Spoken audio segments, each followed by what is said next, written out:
Hi everyone, welcome back to Christian Tech. I am Christopher. ఈరోజు నేను మీకు ఒక థాట్ గురించి చెప్పాలనుకుంటున్నా. ఏంటది అంటే, జీవితంలో ప్రతి ఒక్కరు కూడా పర్ఫెక్షన్ అనే దానికోసం చూస్తూ ఉంటారు. మీరు పర్ఫెక్ట్గా ఉన్నారు అని చెప్తే చాలా సంతోషంగా ఉంటుంది. అదే మీరు చేసేది తప్పు అని ఎవరైనా చెబితే చాలా బాధగా ఉంటుంది. యాక్సెప్ట్ చేయలేరు. మనుషులుగా అందరికీ ఉండే భావం అది. So we cannot accept negativity from others. Negative feelings, negative sayings we cannot accept. But if it is not true also, if they flatter, మనల్ని పొగిడితే ఇష్టపడుతూ ఉంటారు. కోర్స్ కొంతమందికి పొగడతలు అనేవి ఇష్టం ఉండదు, కానీ పొగిడితే మాత్రం ఇష్టపడని వాళ్ళంటే ఉండరు. పైకి నాకు పొగడతలు అంటే ఇష్టం ఉండదు అని చెప్తారు, కానీ పొగిడితే మాత్రం దాన్ని యాక్సెప్ట్ చేస్తూ ఉంటారు. సో ఇక్కడ నేను చెప్పాలనుకున్నది ఏంటంటే, ఈ పర్ఫెక్షన్ అంటే ఏంటి, పర్ఫెక్ట్గా ఉండడం అంటే ఏంటి అసలు? ఈ జీవితంలో, ఈ ప్రపంచంలో, ఈ యూనివర్స్లో ఏది పర్ఫెక్ట్? చూడండి, దేవుడు సృష్టించిన ప్రతిదానికి ఒక ఇండివిజువాలిటీ అనేది ఉంది. ప్రతిదీ దానికి సంబంధించినటువంటి క్వాలిటీస్ తోటి ఒక ఆకారాన్ని, కొన్ని క్వాలిటీస్ని అవి కలిగి ఉన్నాయి. అలాగే మానవులకు కూడా కొన్ని క్వాలిటీస్ అనేవి ఉన్నాయి. అయితే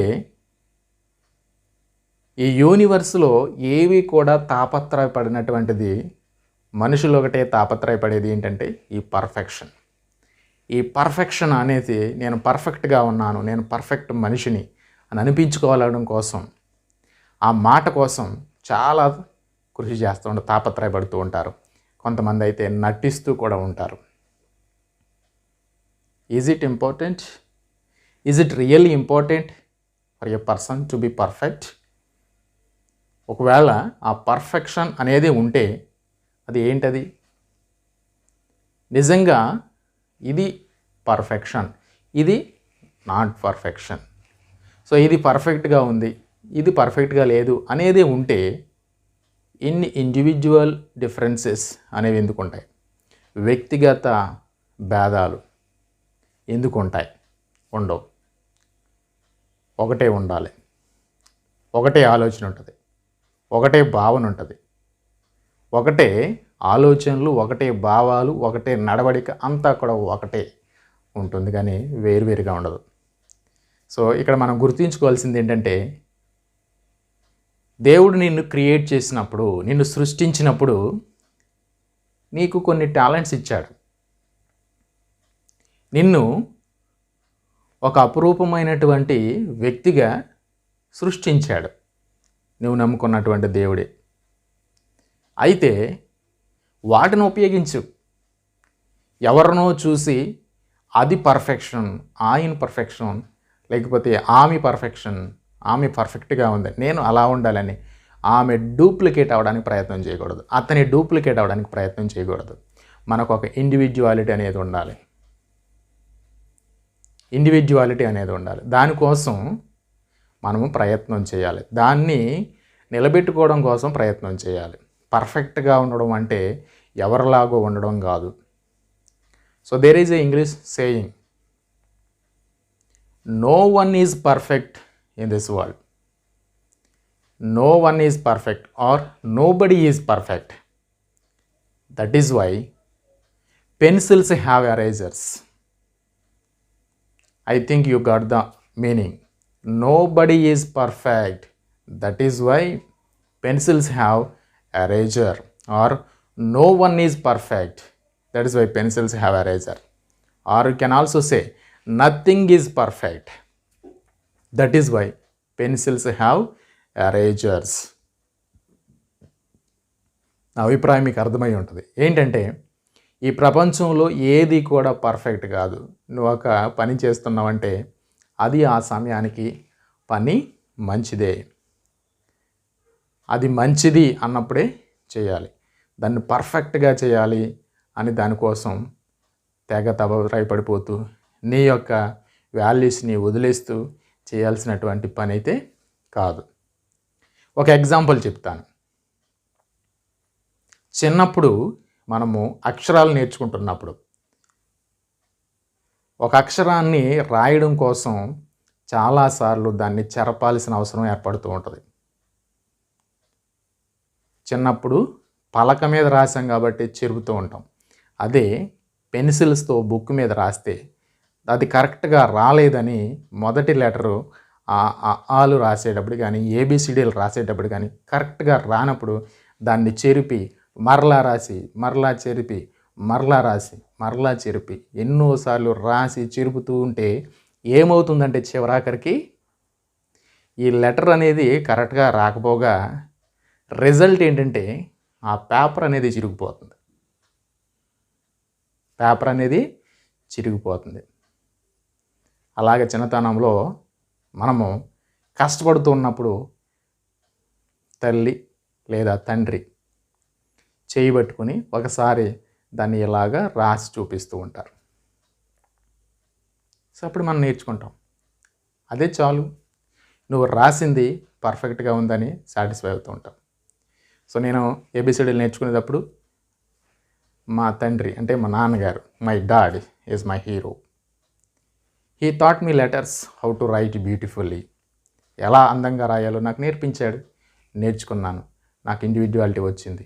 ఇప్పుడు నేను కొంతమందికి నేర్పిస్తూ ఉన్నాను. అంటే ఏంటంటే నేను మా డాడీలాగా రాయాలని దానికి నేర్పించాడు.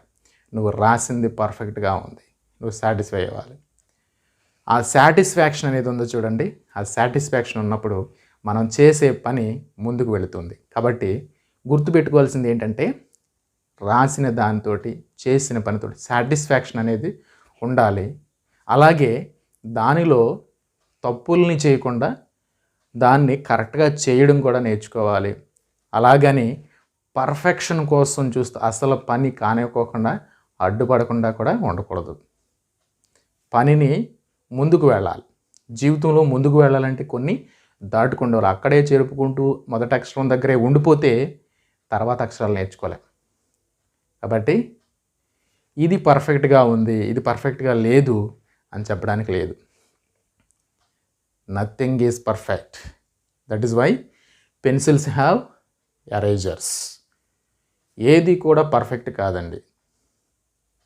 అందుకే ఎరేజర్స్ని కనిపెట్టారు. పెన్సిల్తో రాసినప్పుడు ఎరేజర్ ఎందుకు కనిపెట్టారు అంటే ఏది కూడా పర్ఫెక్ట్ కాదు, దాన్ని మోడిఫై చేసుకోవాలి. కొన్నిసార్లు కొంతమందిని చూడాలి, వారి దగ్గర నుండి నేర్చుకోవాలి, తర్వాత నీ ఇండివిజువల్ని కూడా ఉపయోగించాలి. ఒక పని చేసేటప్పుడు ఒక పద్ధతి, ఒక విధానం, ఒక ప్రణాళిక ఇవన్నీ కూడా ఉండాలి.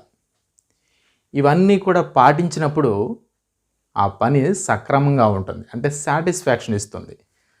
సో ఆ పనినప్పుడు మనం ఏమిటంటే కంప్లీట్ చేసాం, పూర్తి చేసాం, సంపూర్ణం చేసా ఉంటాం. So that is also it's not a పర్ఫెక్షన్గా చేశాను. No one is perfect in this world except God. Except God no one is perfect.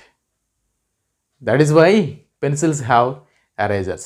Keep in mind, whenever you do mistake, you keep in mind this saying, no one is perfect. That is why pencils have erasers. మనం English నేర్చుకుంటూ ఉన్నప్పుడు mistakes వస్తాయి. Mistakes వచ్చినాయి అని ఆ mistake తోటి అక్కడే ఆపేస్తే ఇంగ్లీష్ అనేది రాదు, మాట్లాడడం అనేది రాదు. You will be dropped there. So that is why you have to go forward. You have to overcome these mistakes. ఆ ఆబ్స్టకిల్స్ అన్నింటిని కూడా దాటుకుని నువ్వు ముందుకు వెళ్ళాలి. అలా ముందుకు వెళ్ళినప్పుడు సక్సెస్ అనేది ముందు ఉంది. You will taste the success. The taste of the success you will see. Definitely you will see and you overcome the obstacles in your journey. English కూడా అట్లాంటిదే. when you are trying to learn English, there will be a lot of mistakes. But when you overcome that mistakes, definitely you will be a good speaker. So that is why don't bother about mistakes, because no one is perfect. That is why pencils have erasers. After some time, you will be a good speaker without mistakes. Even though if you know all the vocabulary, all the grammar of English, there will be some mistakes when you are speaking. It may happen, so don't bother about that. Keep going, overcome the obstacles, and reach the target. Reach your target, be success in your life. Keep in mind, no one is perfect. That's why pencils have erasers. Thank you.